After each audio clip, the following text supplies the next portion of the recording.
I really want to focus on, I think, is your entrepreneurial journey, especially coming from your background of, I mean, based on our conversations, like you were a good student and you were, you dotted the I's, crossed the T's, all that stuff, and still found entrepreneurship. Whereas I think a lot of people who find entrepreneurship are more like me, that was like crazy all the time and, couldn't focus and stuff. So yeah, no, I'm like as type A as they get, and like as like rule following and risk averse. So I am like a very unlikely entrepreneurial candidate, I think. Yeah, exactly. So, well, cool. Well, Carly, thanks for joining me today. This is Carly Fleischer. She owns Moxie Barbell. Carly and I used to work together to do some business stuff. I helped her just sort of start Moxie and take things maybe a little bit more seriously from a strategy standpoint and get things moving a little bit. And I really love her story because she wasn't your textbook entrepreneur growing up, was more so type A, good student, played by the rules, by the book, and still found entrepreneurship as the outcome. So excited to jump in today, Carly. Let's get started with, how did you find fitness? When did that become a part of your life? Yeah. Okay. I apologize in advance because these are probably going to be more long-winded answers. Yeah. No, good. You may want at certain points, so feel free to cut me off. But I mean, fitness was a big part of my life since I was a little kid. So I grew up as a competitive gymnast, like a state championship gymnast at like age 10. So like I had been in the gym 5 days a week, 2-3 hours a night as like a little kid. And so like athletics were always just a competitive part of my life. And then when I stopped doing competitive sports, fitness kind of like fell out of being this thing for me anymore. It was always such an ingrained part of my routine. It was never something that I chose. It was just, I was a little kid. My parents dropped me off at the gym. It's just what I did. And so after I stopped with competitive athletics, I really didn't do much all the way up from like probably 13, 14 years old until like my senior year of college. I almost like went the opposite direction where I was like, oh, I don't have to do this anymore. Great. I'm taking a little bit of a break. And I think I needed that. And then when I was like actually older and had a little bit more autonomy, and I was like, I don't feel my best anymore. And I kind of like missed this role that just like being strong. I think I really took that for granted growing up. So I started getting back into the gym as like I think like a junior in college, but I was terrified to go to the weight section. I was like jumping up and down in the corner of the gym doing Kayla Itzein's bikini body guide because I was like, I don't want anybody to look at me. And it wasn't until my senior year when I met my now husband, who was training for an Ironman. And I was like, hey, if I come with you, will you teach me how to like actually squat and like lift weights and stuff? So I started going to the college gym with him at like 6 a.m. before we had class. And I completely fell in love with it. I like have a natural affinity for strength. Again, I think coming from that like competitive gymnastics background. And it was like the first time that I was focused on what my body could do and not what it looked like. And mentally, that was such a shift for me. And then I graduated college, was training at my home gym before I started work. And one of the coaches there was like, are you competitive? Like, do you compete in powerlifting? And I was like, no, what is powerlifting? And he was like, you should really think about competing. And I was like, absolutely not. This is my casual thing now. And then he kept asking me and I kept getting more and more obsessed and falling down the rabbit hole. And one thing led to another, competitive powerlifting. And then it's taken a little bit more of like a journey since then, but that was kind of where it started.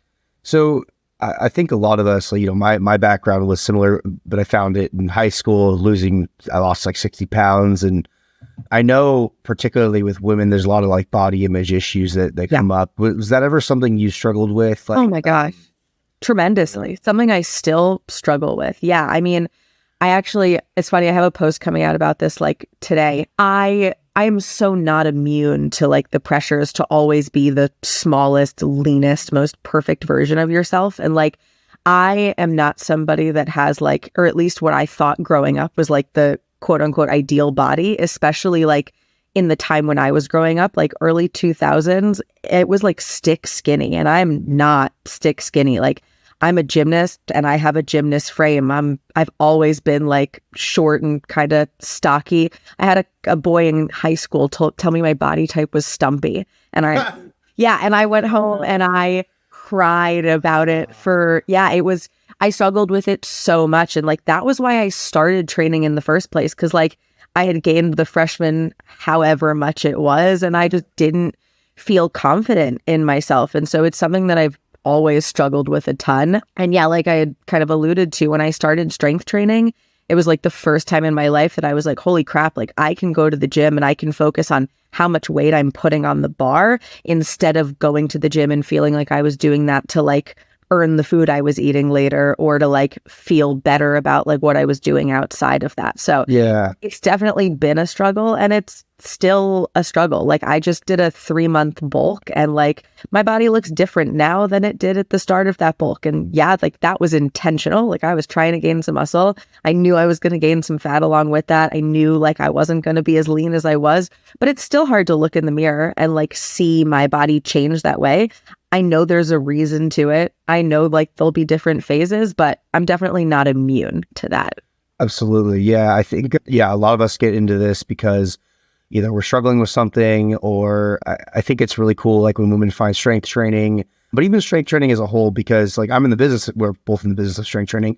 And what I really like about it is your inputs, directly correlates the outputs, and you can just see real progress week to week. Especially if you're new, you're going to add weight to the bar every single week. Oh my God. Yeah. It's incredible. And then it's motivating, and you keep showing up and all that good stuff. So that's where, I think bodybuilding, things that are more subjective, become a little bit more difficult to stay consistent, because it's very hard to see the work in real time. It maybe takes a 4 to 8 weeks to see any sort of change when you're dieting or anything like that. And so that can be difficult, I think, for a lot of clients to stay on board. So how did you transition? So you went to college. What did you study? I double majored in economics and psychology. Nice. All right. At least the psych degree is going to work. It's funny because that was the secondary degree. Like economics was the plan, and it's comical how little I use from that now.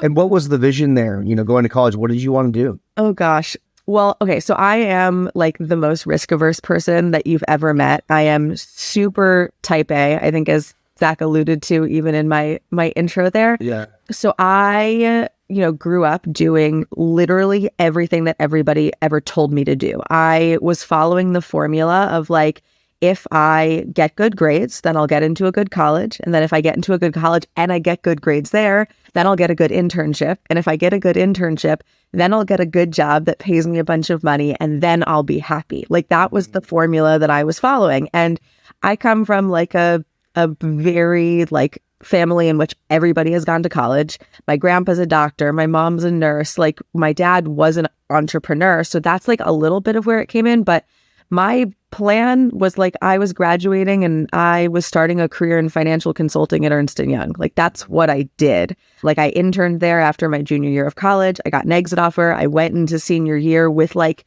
the most prestigious job that I could get coming out of my major, out of my university. Like everybody wanted that job. I had like the pinnacle of what I thought I wanted. I graduated and I went to work at Ernst & Young, and I was at the gym every morning at 4 a.m. And then I was getting on the train to go commute into Times Square to go to the EY building and sit behind a desk and crunch numbers all day and work in regulatory compliance. And I was miserable. That sounds, regulatory compliance sounds like a super sexy job. Yeah, no, it is about as boring as it sounds. Yeah, 6 months I made it at that job before I basically had a mental breakdown and was like, I cannot do this every day. In fact, what happened was, I mean, not to like expose myself a little bit here, but with the way it works at EY is you get like put on a project, and my project ended. So I was what you call on the bench, which means I was supposed to be working on like helping other like senior managers with their projects, or I was supposed to be like recruiting other projects. During that time, I completely was like, I'm working on some educational stuff, and I was applying to other jobs. I couldn't do it anymore. I was shot. And so, first of all, I mean, just even that period of your life, you struck me as someone that doesn't really quit things. So how was that? What was that process like in deciding to quit? It was really hard. I think where the big difference came for me was like with obviously my only experience in the past was like with school and then with internships, where those things are really finite, right? Like school, if you think about it, it's like, yeah, you're stressed to like the brim, and like I loved school, but like, you're miserable in those semesters when you're like studying, and like there's that like crazy amount of stress. But with college and with internships, it's so finite. There's always an end to it, and then you get a break. And then I think what struck me so much was when I went into like, like the quote unquote, the real world, I was like, oh, there's no end to this. This is just what I do now. And I think I got really good at like being like, oh, well, I'm not supposed to be happy here. This is just the means to the end. If I do all of these things, then I'll get that job and then I'll be happy.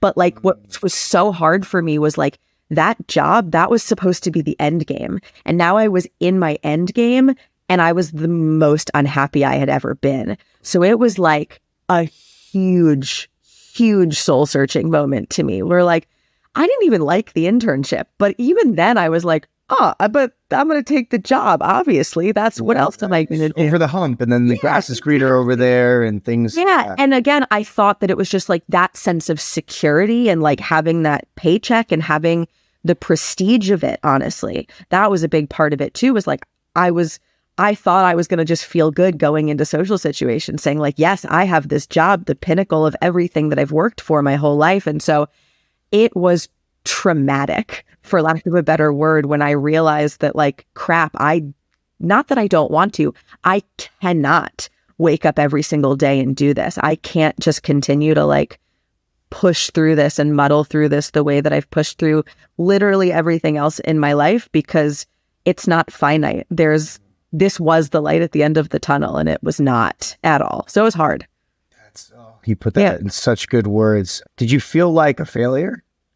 Completely. Yeah, because I was looking at everybody else around me, and like I wasn't the only one from my school that got this job. Like EY recruited from my school. So I had people that I was going through this with. And ironically, we all hated it. There was not a single one of us that was like really happy with what we were doing. But everybody else around me was doing a way better job of faking it than I was. They were all tolerating it a lot better. And I feel like they were doing a better job. I coupled with the fact that I felt like a failure because I was like, I hate this. I had so much imposter syndrome about what I was actually doing because I wasn't passionate about it at all. So I wasn't motivated to put in the work outside of that 9 to 5 to actually get good at what I was doing. And like, you'll know this. Anybody who starts a job fresh out of college will know this. Like, you think you're going to go into the job and you're just going to know what you're doing because you have this degree and they hire you because you're qualified. No, like they know that you're a new grad and like no practical on the job stuff. So I had no idea what I was doing and I felt totally incompetent and I hated it. And it was all making me miserable and I didn't want to work any harder to get better at it. So it was like this whole just like stress and guilt and shame and fear snowball. Yeah. My girlfriend went through something similar too, with that realization that like school is it's like this very clear ladder that you climb and there's an end to it. And and school is finite. And then you enter real world and you just sort of expect that everything also is the same and it is not. And you have to create your own rungs on the ladder to find your own ways in which to climb. Yeah. And that can be difficult. And then the idea of quitting and being able to fall on your face and getting up and learning. And that's something that I'm a big proponent of now is, you win or you learn. And if you fail, you learn. And then you just keep figuring out what you like and what you're good at when you don't. And that's all we're trying to do. And hopefully we do it early enough to where we get into a point in life where we're established and we're able to do what we want to do. But so interesting. So where did you go after EY? Yeah. So in that time that I was on the bench and I was pretending that I was doing Excel training, really, I was applying to jobs. And I found myself on Angel List, which was the first time I had ever, again, I didn't ever have to look for a job aside from this internship. So I found a gig at this company called Kettlebell Kitchen, which was a meal prep delivery service. And they partnered with gyms. It was mostly CrossFit gyms. They'd like put a fridge in the gym and like members would be able to buy their meals there. And so I I was doing a long distance relationship at this time, and my boyfriend and I, now husband, then boyfriend, wanted to move to California. So I actually applied to this job in California to be an account manager for this meal prep delivery service. And they ended up being like, hey, we don't really want to relocate you. We want somebody who's like already in the area, but we have this job in New Jersey. That's where I was living at the time. And I was like, this is kind of the dream job. Like, it's in fitness, but it's an account manager. So I'm still like, I'm not like fully jumping into the thing. I'm like, this is the area that I'm super passionate about, but like, this is sales, account management. I'm still using my background. It felt less risky, but even then, like, it was still, like a startup. And I didn't even know like what questions I didn't know to ask about profitability and like long-term viability of the company. Some foreshadowing for you there. But yeah, so I jumped into this job, and honestly, like I'm really close with my parents, and like I had asked my parents for advice about this, and I was like, what do you think I should do? Like, and my dad actually told me not to quit my job. He was like, you need to stick this out, like, because they're from the generation of like, you have the same job forever. It doesn't matter if you hate it, you just keep doing it. And I totally didn't. I was like, Dad, I can't do this. And so yeah, I quit my job after 6 months, which was the most scary thing I've ever done. Because again, huge failure in my head. And yeah, I went and I worked at Kettlebell Kitchen, which was my unicorn job. I still call it my unicorn job to this day. I literally managed 150 CrossFit gyms. I would just go and work out. I would go and do tastings. I would talk to people about fitness and nutrition. And it was the best of both worlds. I got to like not be 100% risky because I had a consistent paycheck. It was still like a traditional job that like my grandpa could be proud of. But at the same time, like I got to be in fitness, and I got to work out all day and be in leggings and not sit behind a desk. And it was a dream. Yeah. Man, that's so cool. And so back to the foreshadowing, what happened? Yeah. So it was actually a crazy week. So my husband and I got married on a Saturday. 5 days later, on a Wednesday, the company went out of business. Well, yeah, we had a call with the CEO that he scheduled while I was in a bank refinancing my car loan. Can't make this up. I get a text that's like, hey, all sales team meeting. And I say to the woman, I was like, I'm going to go take this in my car. I'll be back in like 20 minutes. No worries. And yeah, the CEO hopped on and said, yeah, we went out for another round of funding and it didn't go super well. And today is all of your last days. And my world crumbled around me. Oh my gosh. Yeah. Dude.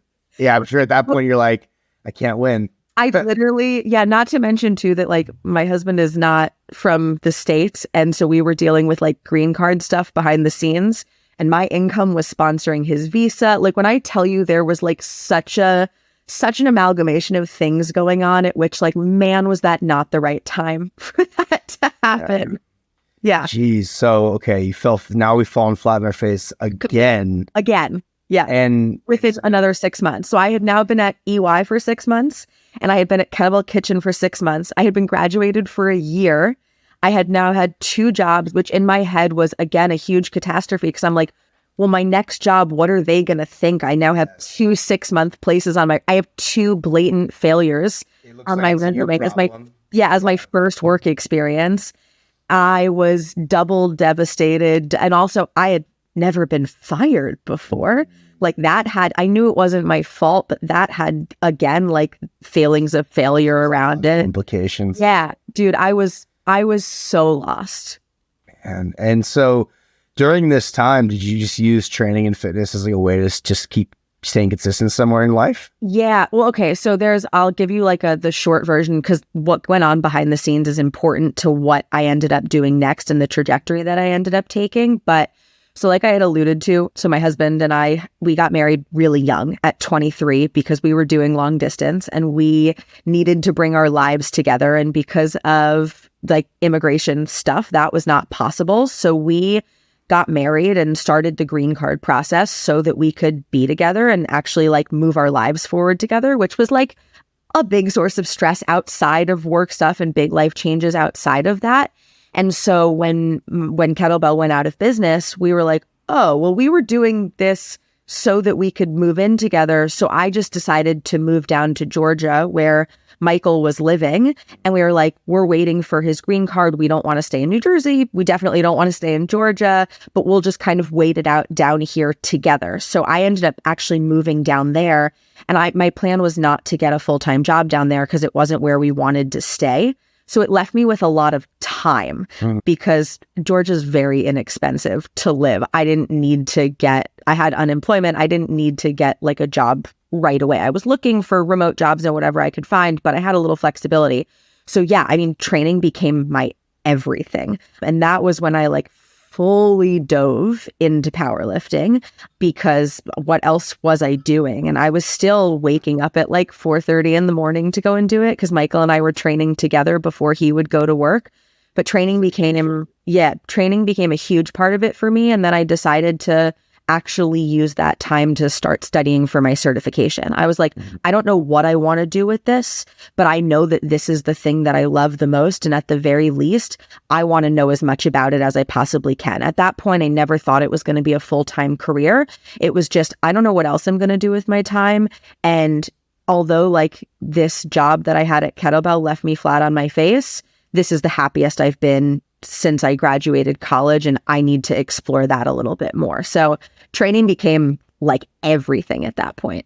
Yeah, and I think there's something to be said about like even in times of strife where again we lose a job, whatever it is, finding progress in small places. And so that's for me, like jujitsu or even just athletics has always been a part of my life. And I train jujitsu predominantly now. And if business sucks and we're not having profitable months or things are tough, I can rely on the sport to at least I'm getting something, like I'm progressing somewhere in my life. And I think a lot of people who don't have the physical activity aspect in their life, they struggle a little bit more because not only now maybe they don't have the job, but where else can they push and progress? And I think it's important to have something physical to feel as though we are literally moving forward. And I think it helps keep things mentally clear, a little bit more clear for us. Yeah, for sure. And like, that's why, and I think like doing the certification at that point kind of saved me a little bit in terms of those progress increments because I felt like I had been doing stuff that I was not very good at. And I got to go back to something I was really good at. I was a really good student. Like I was a really good studier. And that was always a huge fear of mine too, that like, I'm this great student, but how is that going to translate into the real world? Like, I don't think I'm actually going to be good at a real job. I'm good at studying and memorizing stuff and regurgitating it for an exam. And that's what school teaches you to do, honestly. So when I got to study for the certification, I got to go back to something that was like in my wheelhouse and that I'm a good studier. I can make those Quizlets. I know I can pass an exam. So it gave me that sense of like that confidence and that sense of accomplishment that I hadn't had in a really long time. Did you ever think about going back and getting your master's? I thought about it. When I decided I was going to do the certifications, my parents talked to me about this. My mom was really pushing for me to go back and do my like doctorate in physical therapy. Because again, like this risk aversion doesn't just start with me. My parents, the idea of me just like doing a certification and leaning on a certification, that didn't feel, I hate to say it this way, but it didn't feel prestigious enough for them. And I think there was a part of them, my sister decided to be a hairdresser. And so I think the idea of my parents ending up with like a hairdresser and a personal trainer definitely didn't sit well with my doctor of a Jewish grandpa. But so yeah, it was a thought, but ultimately I was just like, I didn't know that this was what I was going to do with my life yet. This was just a thing I was doing to kill the time and give myself another option. But yes, definitely in consideration. It's so interesting. So we have, I think, similar parental backgrounds as far as like corporate. Both my parents were corporate, both went to prestigious universities, both the expectation was both my sister and I would do the same. Yeah. And, to be fair, in their environment back in their day when they were in their 20s, like, yeah, you could go to college, you could get the good paying job. If you get your master's, you get a better paying job, and the more education you have directly correlates to your income more likely. Today, it's a lot different. Today, it also means more education. Usually for a lot of people, it means more debt to climb out of, which can be scary and risky. And so I think, but the reason I ask about the master's is I find that a lot of people, when they hit a bump in the road professionally, they disguise educational progress or educational movement with progress. They're like, let's go back and do this to feel like, almost to like please the outside world, being like, well, yeah, I'm doing my master's right now. So yeah, I don't have a job, but like I'm doing this thing. Yeah. And that becomes an issue because that's finite and it ends in 2 to 3 years, depending on the program. And you need to find something else. So it's just kicking the can down the road of work, and that can cause problems. But I remember when I dropped out of, because I was going to Cal State Fullerton, switching to Cal Baptist University, my first question my dad asked was, well, is it accredited? Like, because it was like an online program. And I'm like, yeah. And then years later, he tells me like, yeah, it's kind of like an ego hit to like tell my coworkers, oh yeah, like my son is doing this and that. And you realize, oh man, like, because to them, I mean, you're their everything. You're like their little project child. And so like they want you to like rise to the occasion and be the best you can be. And their definition of what they think that is and what you need is completely different. Yeah. And I definitely don't want to throw my parents under the bus here. Like I adore my parents. I am incredibly grateful that like they are the people that raised me, and I'm super, super close with them. And I don't think that their concerns or although the way that they say things sometimes is a little bit misguided, I don't think that their concerns, I mean, yes, there was definitely a prestige element of it for them. Like even my dad said to me the other day, like now on the other side of it, like he's like, yeah, it makes me really proud to get to say that both of my daughters run their own businesses. That's really, really cool. But I think it also, it really started from a place of they were just like, they wanted me to be okay. They saw that I was really unhappy, and they were just trying to be like, okay, what are the things that are going to make Carly happy? And they knew the things that I was good at, and they just didn't think that this was a viable path. They just wanted me to be on a viable path. And I totally get that. But it just, yeah, it took me some time to figure out what that path was. And that was really scary. And the whole time I felt like I was too old. Like I'm 20, it just turned 27. And at this time the time that Kettlebell Kitchen went out of business, I was 20, I just turned 24. And I thought my life was over. I was like, it's too late for me to switch. I can't. That was the other thing, is I was like, if I go back to school, I'm going to graduate. I'll be 25, 26, 27. And that's too late for me to do any of that stuff. So I have to stay on this path that I'm on right now because I'm too late to start something else, which is exactly hilarious. Yeah. And I think at the end of the day, our parents want nothing but success for us. I mean, it's just what they maybe think is providing that opportunity. It might just be different than what we need in the moment. And hindsight is 2020, and we can always look back. And like I look back at even things my mom did in regards to like my weight as a kid and how she went about trying to help me lose weight. And I'm like, like that caused some other issues. But at the end of the day, all she was trying to do was her best job. And you can't, how can you be upset there, you know? Yeah. So I know you ended up working a sales role at some point. Tell me about that. Yeah. So after Kettlebell and after I was in Georgia and studying for my certification exam, one thing led to, COVID happened. And then, one thing led to another. And I was applying for jobs. Michael and I at that point were trying to move out to California. And he got a job out in LA. And so we were moving out to LA. And so I was looking for jobs and just looking for anything at that point. And so I went back on Angel List, and I found a sales job working for a startup in LA, a fashion development and production company. I mean, I knew nothing about fashion, but I'm pretty chatty, and my dad's in sales. And the guy was like, you know what? Like, I can tell, like, I can teach you about fashion. You can do the selling. So I took that job and started working there because I just needed a job out in LA. And I was like, oh, well, I'll be at a smaller company. Like, I'll have more autonomy, or whatever other lies I told myself. And that job sucked a lot. Super toxic work environment. Woke up every day with crippling anxiety, really just miserable, not happy at all. So then I was like, okay, got to get out of this job. That one lasted another 6 months. So then I went back on Angel List, found another sales job at another startup, this time in secondhand e-commerce, lean manufacturing, warehouse optimization. Again, something else that I had just no passion for at all, but I really liked the company, really liked the people. Again, whatever lies I told myself. So then I took that job, stuck out that job. Let's see, I started in the sales department there, was really miserable there, felt like the quotas and everything were unrealistic. So ended up switching to the operations team in that company.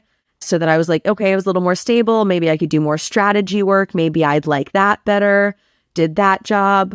Also hated it. Also had a ton of imposter syndrome. Also wasn't very good at it. So I've now had by this point 1, 2, three, four, five, if you count the role switch I had at that company, 5 jobs in about 4.5 years.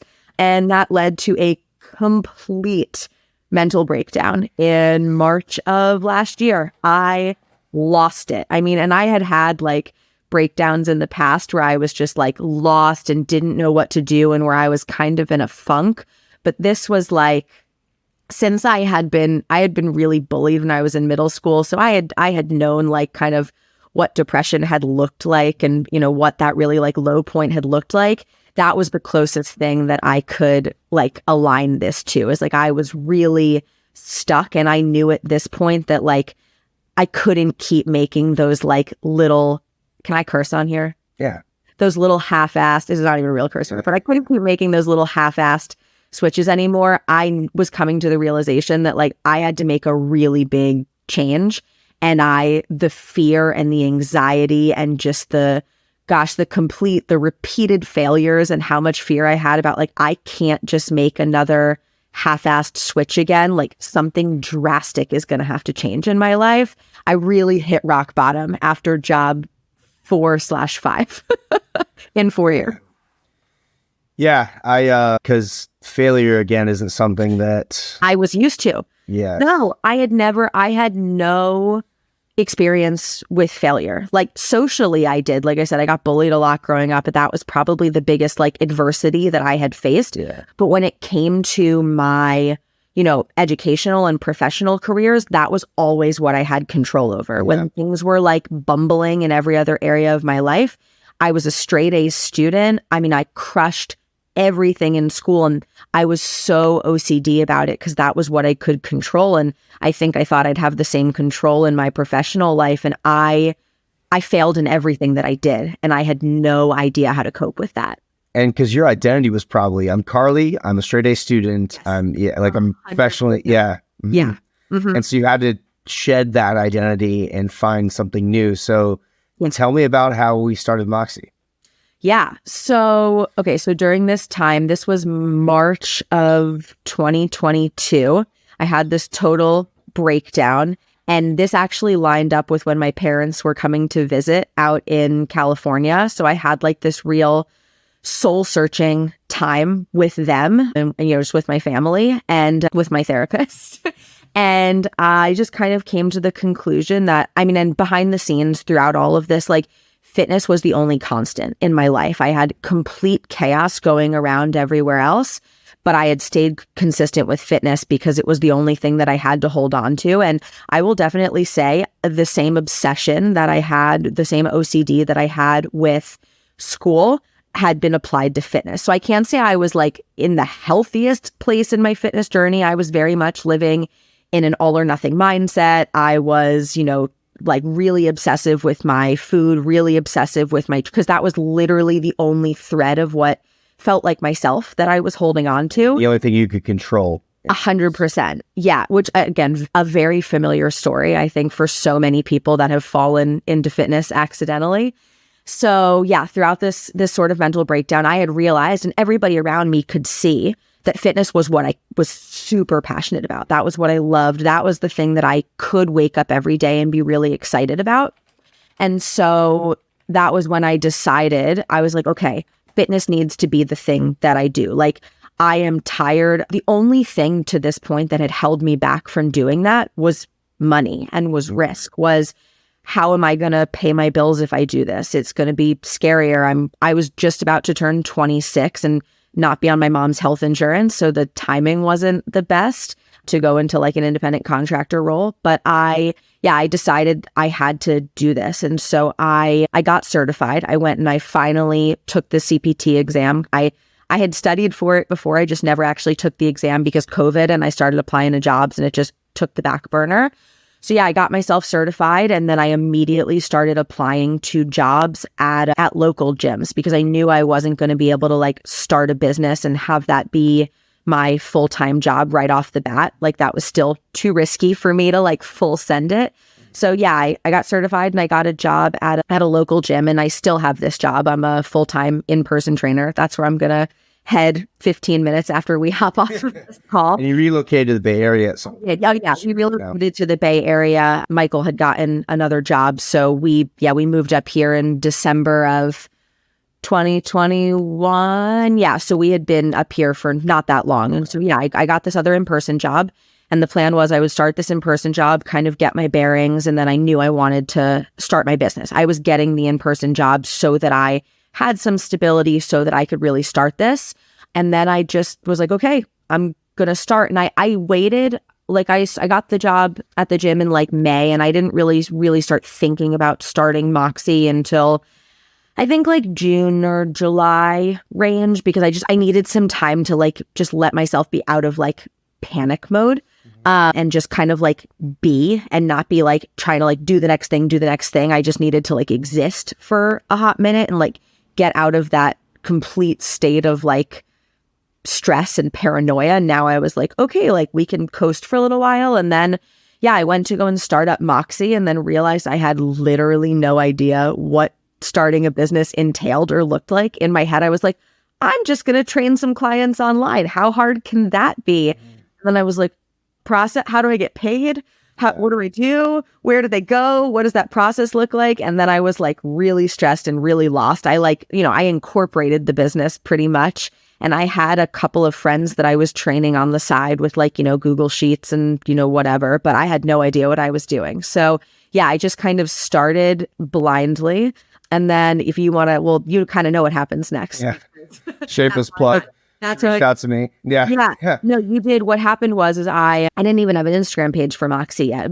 Moxie was barely even Moxie. It took me months to even settle on the name, because settling on the name and incorporating the business was so scary, because that made that made it real that that's what I was doing and that I had no idea what I was doing, that, oh my God, I was going to have to do this huge unknown thing. And you put out the free systems webinar, and I had no systems. And I was like, what systems do I even need? So I signed up for this systems webinar and I did that. And it was funny at the time, I hadn't really taken any steps towards starting the business. So you don't even know this, but what a big step it was for me to even sign up for that. My shout out to my Aunt Julie, who's like my favorite person in the world. She was like, Carly, you just need to do one thing that feels scary. Like take one step to actually do something intentional for the business and just do something outside of your comfort zone. And this was the thing that I did. I signed up for this. Yeah, seriously. This was what I did, because I had yet to do a single thing that was me committing that the business was going to exist. That felt too scary. So like taking the tiny step of signing up for your webinar and admitting that I needed help and admitting that I had a business that I actually wanted to work towards, like that was the step, which like, that's almost like an aha moment for me now, because still now, shocker, like I don't give myself credit for how far I've come and what I've done, but to look back and realize that probably about a year ago, or even maybe less than a year ago, that was the first big step that I took, or that's what felt like the big step that I took. And so, I did that systems webinar, and then I learned a ton from you, and I kind of hit the ground running, starting to employ some of those systems. And then you shameless plugged, what wasn't even, I don't think, Gym Growth Tactics at the time, but you shameless plugged just that you help coaches do this. Yeah. And I like took that nugget, and I like, I hadn't really, I was like, well, I'm not worthy of investing that money in myself. Like the business isn't legit enough. I'm not ready to do that, whatever. So I just kind of kept it until I mentioned it to Michael, to my husband at one point, like, hey, Zach does this coaching, and I think that would probably be really helpful. And like, I have no idea what I'm doing, but like, I'm not making any money. Like I can't invest that in myself. And Michael was like, Carly, like, you can. Like, if you think this is going to help you, if you think this is going to give you the confidence that you need, if you think this is going to give you the safety net and the tools, like, go do that. Go invest in yourself. You have to spend money to make money. Like, he was the one who gave me that, I hate to say permission, but the permission that I hadn't given myself to really like invest in myself and invest in the business, because I was not at a point of believing in it yet. But that was kind of the path. That permission's all we need sometimes. And it's funny because, it's even being on the flip side, investing in myself. I had mentors and business coaches really early on, but I also had cash to do it. When the gym hit think I had a few months in a row I hit 8 or 9 or 10K, and I hired my first business coach, and then we explored from there. But even now, like, man, a $5,000 seminar or this, it's like, that's a tough decision to make. And I think a lot of it is because it's funny because like with school, we snap our fingers, we don't blink an eye, we just go do the thing because, well, it's a means to an end. We get this degree at the end.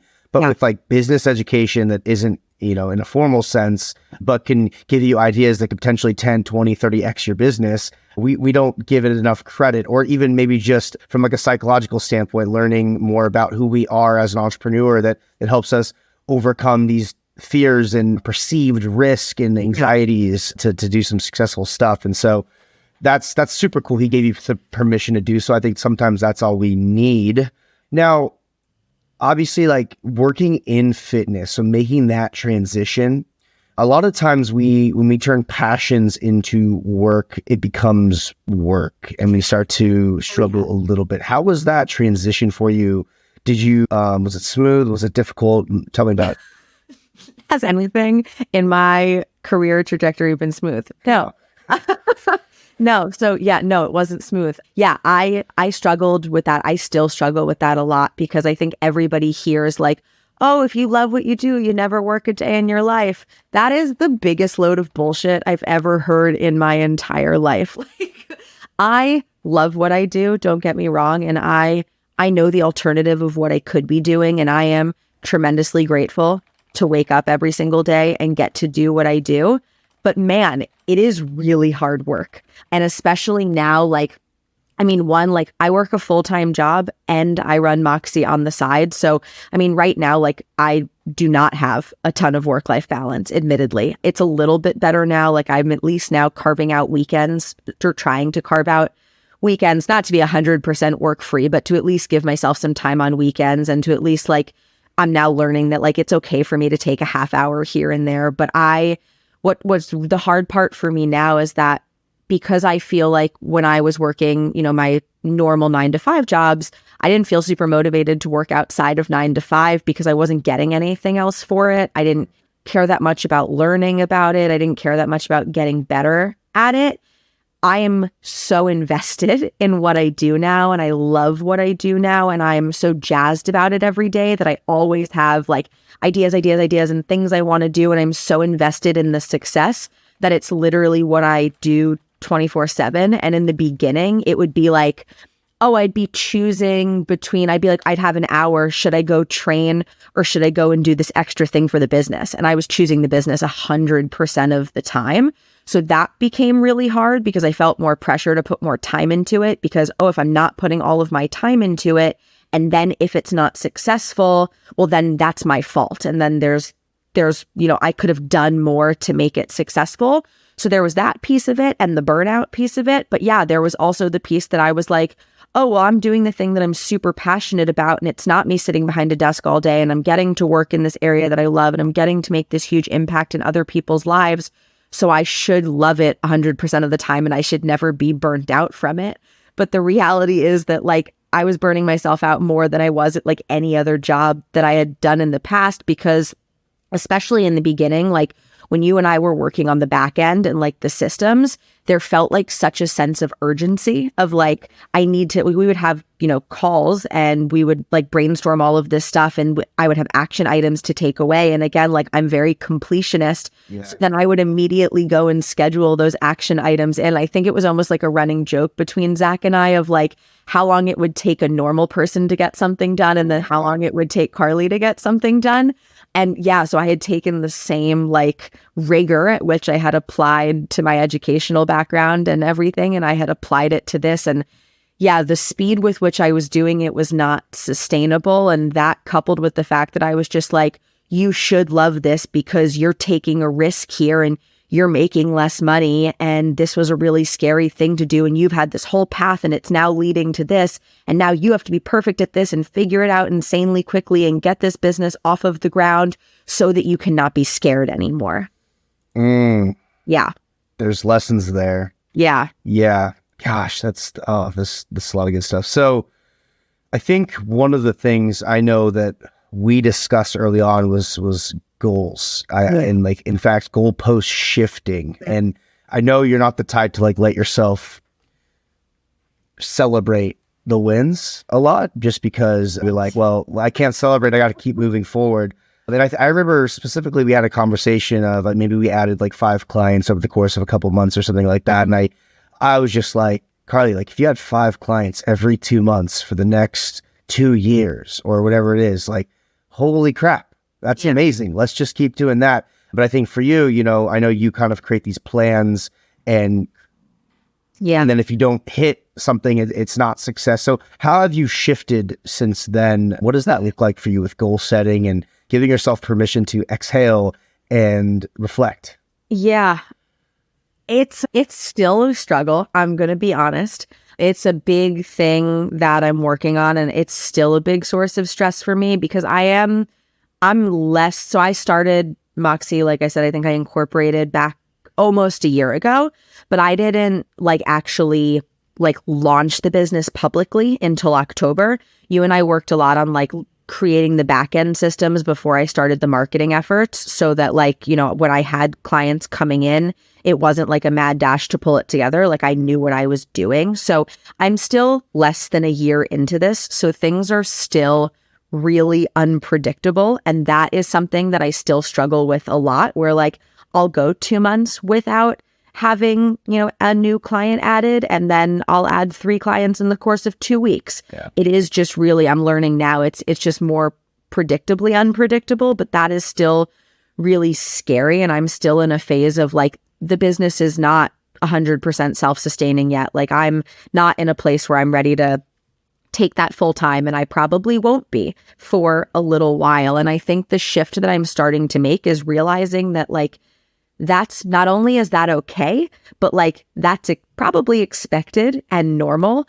I'm such a perfectionist, and I had no real experiences with failure before. Like I had always, everything that I had set out to do, every goal that I had for myself, it didn't matter how unrealistic it was. I just did it. I don't know how. I just did it. I just, you know, put my nose to the grindstone and did it. And I think because it was finite, I was able to do that. I was able to push through really intense periods of like stress and existential pain and dread to like get to the finish line. And then there was no finish line here. You know, it's just kind of building and building and building. And I realized that that path wasn't sustainable anymore. And so that was really what it was. It became a lot more about like incremental wins. And I realized I was going to have to do a better job at celebrating those small wins, because if I didn't, then I wasn't going to be able to sustain this path, because there's never going to be that like end goalpost the way that there was when like you finish a semester or you finish a degree or you finish a project. Like this is so much more perpetual. And I think like honestly, that journey has shaped so much of like who I am as a coach in the side by side, because I really did. I went from like the extremes. I went from like things becoming like very all or nothing to like, what is the most sustainable way that we can do things for the long term? And that's now how I coach. It's how do I help you create a sustainable approach to fitness that fits your lifestyle? How do we make the smallest changes that are going to make the biggest impact? And those are the same lessons that like I learned in the business. I feel like I learned things in business and I learned things in my own personal fitness journey that are now the things that I apply to the way that I coach. So like the whole thing came very full circle for me. It's almost like business and fitness are both an infinite game. Yep. Where the wins have to be defined by you. Yeah. Or else there are none, because it's forever. Yep. And that, I mean, obviously, and you can speak to this, is like a huge problem in fitness is the 6-week challenge. It's the 12-week this, it's the 70-day this, there's always these endpoints, but then it's the then what's, and then that's where I see a lot of people fall off, you know, especially in powerlifting, is they do a meet and then it's sort of like this existential crisis of, well, what's next? What now? They have to fall in love with the process. And the same goes for business. Yes, there's going to be shit you have to do. Like, for example, you with creating the Instagram account was a huge Yeah. pain. And, I know you hated creating content. And then I think you got to the point where it was not actually that bad. No, I actually, dare I say, I kind of enjoy it now. And like, Yeah. I'm really proud of where my social media presence is now, and where like my blogs are and my website, all the stuff that I dreaded are like the huge source of pride for me now. But, and your biggest fear was, well, if I create content, it's just going to go off into the abyss because no one's watching and no one's listening. But then where do you start? What comes first, the chicken or the egg? What comes first, clients coming in the door or operations? So that's what, is tough, but it's falling in love with the process and going through the repetitions no matter what. And I think the same goes for business, the same goes for fitness. And that's why I see a lot of people who are in shape are also successful in a lot of ways because they can take the same principles. But I think too, what I've learned also is like taking care of your physical body is such a proxy for taking care of the other things in your life. Like when you care about spending the time to like invest in yourself and invest in your health, like it means that you also like you feel your best, and then you're able to like take that other stuff and like help you then do your best work everywhere else. Like for me, with fitness being the constant behind the scenes, if I hadn't continued to take care of my body and my health, and if I didn't feel like the healthiest version of myself physically, I don't know what I would have done when these huge mental hurdles came along. Like I feel like I barely was in a place to like manage those mental hurdles, but it was only because I felt so physically strong that I feel like I was able to like manage those other things. And so again, like that's a huge part of what I work on with clients now is like, yeah, we work on your physical transformation, but it's a huge lifestyle transformation. It's how do we help you find the balance of like deep health in your life, not just the physical health, but the mental, the emotional, the relational, the environmental. It's everything. All of those things, none of it exists in a vacuum. They all carry over. So like I had my shit together physically, but I didn't mentally or career-wise. And so it was like, thank God I had at least one thing that I felt like was going well for me, because I clung to that when I felt like everything else was kind of falling apart. Mm-hmm. Yeah. And so one of the things, obviously, like being an online coach, the market's extremely saturated. There's a lot of gladiators in the ring. How have you found success being an online coach and building your platform? What does that look like? Yeah. I mean, it sounds really corny, but I am the type of coach that I feel like I needed when I was going through all of this. And like when I work with clients now, like it's a whole lot more. The process that I take with clients is way more than just like, hey, what are we doing in the gym and what are your macros? Like I'm much more of a holistic kind of lifestyle and health behavior change coach. And this is where I lean a lot on my psychology degree and a lot on, these certifications that I've done that have been a little bit more like well-rounded, and like how do we actually help people with adherence and like make these long-lasting changes to their health and to their lives that are going to like pay dividends in other areas, not just in the gym. And I think that's been the biggest thing for me, is really just like, how do I be the kind of coach that I feel like I needed? Because that was the gap in the market that I felt like I didn't have. Like I don't need somebody to just write me a training plan and to prescribe my macros. I need somebody that's going to help me be consistent, that when shit hits the fan, how are we going to make sure that your fitness routine actually fits into your lifestyle, that we're changing your fitness routine, your health to ebb and flow with the seasons of life that you're in. That was what I felt like I wasn't getting and like I didn't have the guidance on. And so don't get me wrong, like there are other coaches in the space that do that, but it's definitely a lot more of a niche market than just like every single coach that's putting out your like, follow this workout to get your booty gains or whatever. Like I focused a lot more on like the holistic lifestyle coaching, which I think is a lot more of a niche market and also helps me a lot with building relationships with my clients. I think that's the thread that's kind of followed along my whole career, and at least like what I tried to hinge on when I was like grabbing at straws to have these other like traditional run-of-the-mill jobs. I was like, I may not like, the company that much. I may not be that passionate about it, but what I am passionate about is building relationships with people, because I have a ton of empathy and I care a lot about people. And so with sales, I was like, oh, I can just build relationships. I can cling to that. And so with the type of coaching I get to do,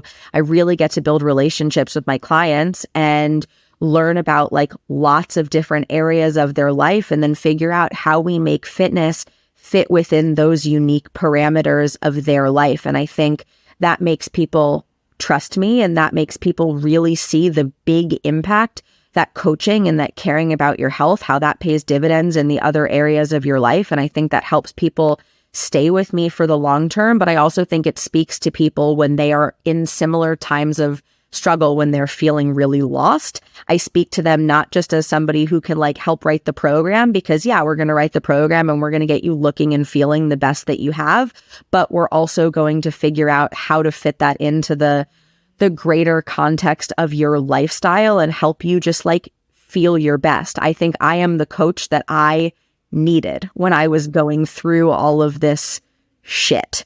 And that's a really cool role to get to play now, that I feel like I get to take the struggles that I had and the things that I learned along the way, and then use that to like help with the way that I coach others. Yeah, coaching and like programming, it's not like it's etched in stone. It's living, it's breathing, it's ever changing, because as humans, we are also ever so changing. So I want to end with this question, and obviously hindsight's 2020, and I'm sure you wouldn't change anything about your path here because it's giving you so much perspective, but yeah.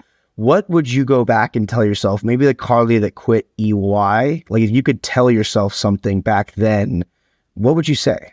Yeah, this is kind of easy for me now, that it's not too late.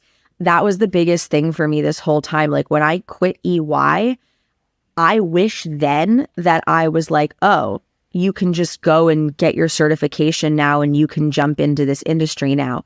I felt like it was too late for me to change careers. At 22? Oh God, 22. Yeah, 22.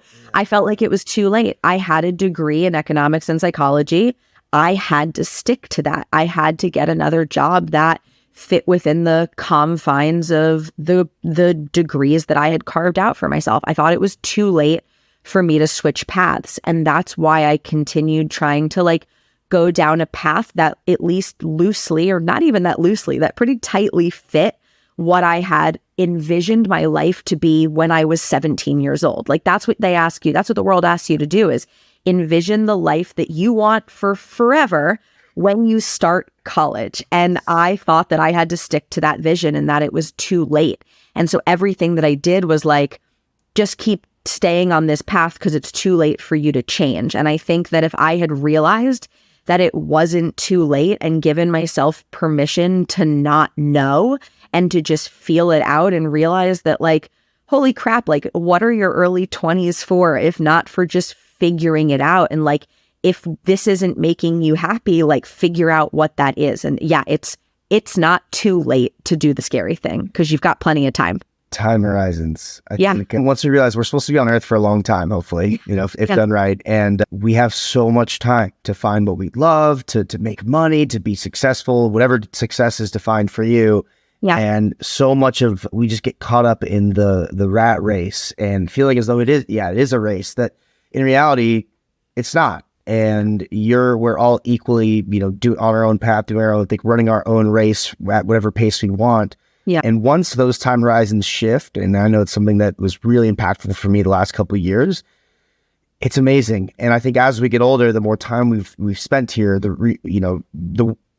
everything just gets longer. So we're like, oh, like a year is much different than it is now than it was when we're 17. A year sounds like, oh my God, that's insane. Because all throughout growing up, it's a grade shift, a new activity, a new sport, new this. Whereas now it's like, 26 is really no different than 27, and 28 no different than 32, and so on and so forth. And so, yeah, I think for those the three people that eventually listen to this, I think for those, hopefully it's more than three, that listen to this, the story here is block out the noise and just do you, and be realistic too with like what's possible and what you're capable of, and don't forget to breathe. That's the biggest thing, because when we're white knuckling things and we've got that tunnel vision, it's so hard to also see opportunity and being able to take advantage of great opportunities in front of you, because we are so scared to look outside the tunnel vision and move forth. So I think Man, such great stuff today, Carly. I really appreciate Yeah. you sharing.